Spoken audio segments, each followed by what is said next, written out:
परमात्मा की लाठी। एक साधु वर्षा के जल में प्रेम और मस्ती में मस्त चला जा रहा था। उसने एक मिठाई की दुकान को देखा जहां एक कढ़ाई में गर्म दूध उबाला जा रहा था।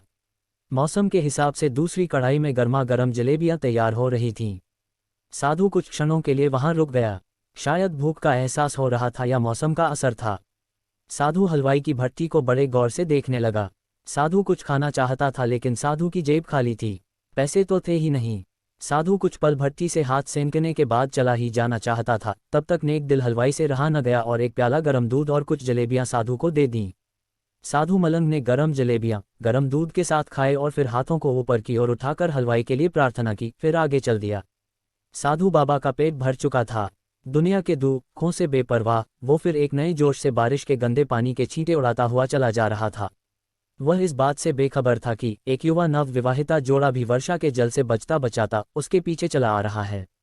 एक बार इस मस्त साधु ने बारिश के गंदे पानी में जोर से लात मारी। बारिश का पानी उड़ता हुआ सीधा पीछे आने वाली युवती के कपड़ों को भिगो गया।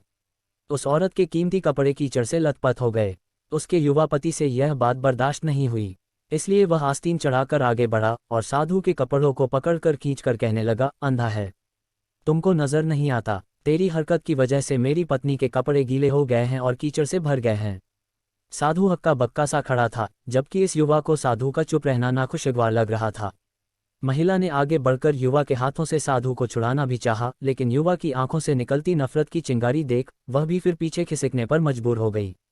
राह चलते राहगीर भी उदासीनता से ये सब दृश्य देख रहे थे, लेकिन युवा के गुस्से को देखकर किसी में इतनी हिम्मत नहीं हुई कि उसे रोक पाते, और आखिर जवानी के नशे में चूर इस युवक ने एक जोरदार थप्पड़ साधु के चेहरे पर जड़ दिया।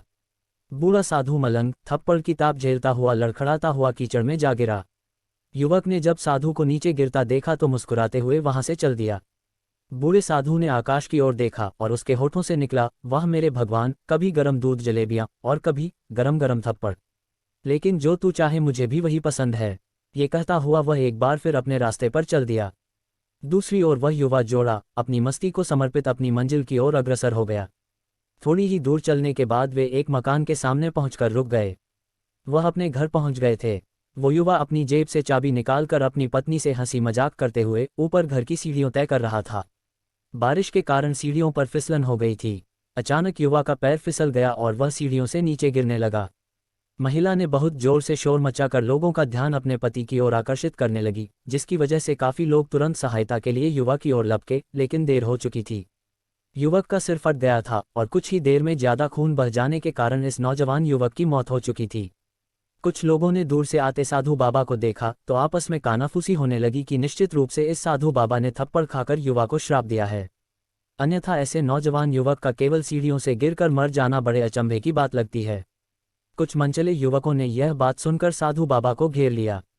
एक युवा कहने लगा कि आप कैसे भगवान के भक्त हैं जो केवल एक थप्पड़ के कारण युवा को श्राप दे बैठे। भगवान के भक्त में रोष व गुस्सा हरगिज नहीं होता।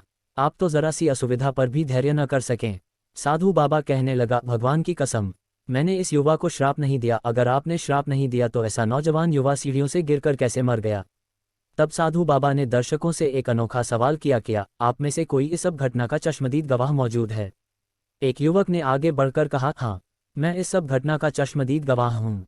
साधु ने अगला सवाल किया, मेरे कदमों से जो कीचड़ उछला था, क्या उसने युवा के कपड़ों को दागी किया था? युवा बोला, नहीं, लेकिन महिला के कपड़े जरूर खराब हुए थे।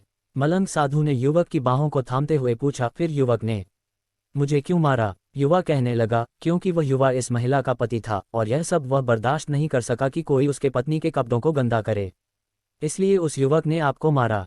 युवा की बात सुनकर साधु बाबा ने एक जोरदार ठहाका बुलंद किया और यह कहता हुआ वहां से विदा हो गया कि भगवान की कसम, मैंने श्राप कभी किसी को नहीं दिया, लेकिन कोई है जो मुझसे प्रेम रखता है। अगर उसका यार सहन नहीं कर सका तो मेरे यार को कैसे बर्दाश्त होगा कि कोई मुझे मारे? और वो मेरा यार इतना शक्तिशाली है कि दुनिया का बड़े से बड़ा राजा भी उसकी लाठी से डरता है।